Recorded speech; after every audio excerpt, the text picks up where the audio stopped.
Welcome to our 5 on 5. Please welcome back Stu Green, a City of Ashland Climate Energy Analyst. Good to see you, sir. Thanks for coming. Good to see you. Yeah, so we're talking about the CEAP, the Climate and Energy Action Plan that the city's implementing. Tell us kind of the basics. What is this? Sure. Well, the Climate and Energy Action Plan is a 30-plus year plan to transform Ashland and the community and also the municipal operations so that we can be more prepared for climate impacts, and also so we can reduce emissions and help create the necessary change to support those reduced emissions and readiness factors. Okay, so 30-year plan. Where are we at in those 30 years? Have we begun, or are we very early? We have begun. This planning process actually began officially in 2015, and so we're several years in. The plan has been adopted by City Council, and there's an ordinance backing it. So we're still in the beginning phases, but it's several years in at this point. Are residents of Ashland seeing an effect from this already? Not necessarily. The data that we use to measure these changes doesn't get updated very frequently, so it's a little hard to gauge exactly how much has happened on the ground. But a lot of these policies are looking to transform, our whole society if we're looking at national or international climate action. So we expect things to take some time. Okay, what can they expect? How will they be affected directly? Sure. Well, in Ashland, what we're trying to do is reduce emissions and get ready for climate impacts. So we can see that with the smoke that we had last summer in the valley here, that's one example of a climate impact that could get worse.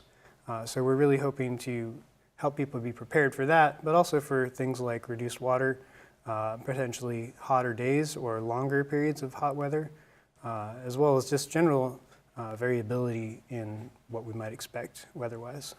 Okay, and this is pretty unique in Southern Oregon. Do you know of any other cities that are doing anything like what Ashland is? No, there are a number of other cities who have climate plans and who are taking climate action, but regionally, Ashland is the most out in front. And how out in front? Can you tell me what Sure. examples of where they are versus you guys? Well, I suppose that we have a plan that was developed by the community and adopted by the City Council. And I know that Talent is working on some plans that are similar, but I don't believe there's any other officially adopted plans in the region here. So there are a number of different actors, however, community groups, citizens, and nonprofit organizations who are all taking action on climate issues. Okay, we're going to take a quick commercial break. Much more in just a moment. Stay with us.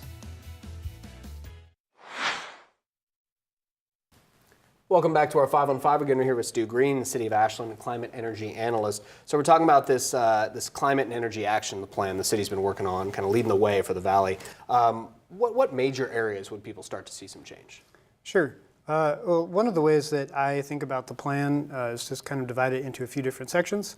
One section being building energy use, so all the energy we use in our buildings, all the natural gas, all the electricity. Can we help our residents to use that energy more efficiently? And can we help them to choose wisely so that we're using energy sources that are the most friendly towards the environment and going to provide the most climate benefit?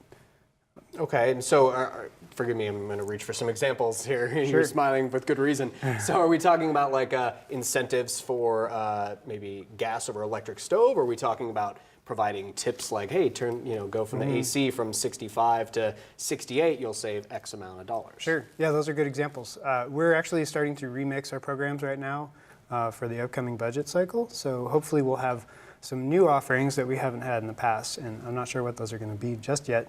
But just like you said, we do want to help people choose to more efficient appliances, and we want to help people, say, install solar panels if they can, because providing your own clean energy from the sun, of course, negates the need to have to import that energy in the first place.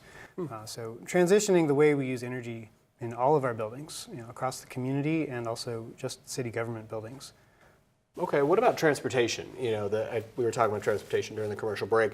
The city does not have its own municipal transportation system. Obviously, RVTD is a district, but you mentioned the city fleet of vehicles. Yeah, transportation is actually very exciting. It's one of the areas where we see transformation happening most quickly. There's a lot of electric vehicles on the road these days. I think for most people, that's the sort of improvement that we're going to notice at first.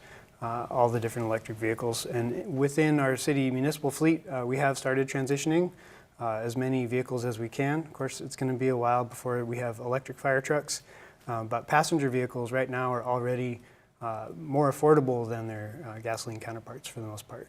Interesting. All right, good to see you. Thanks Yep. for breaking it down for us. Thanks very Appreciate much. it. Stay with us. We'll be right back.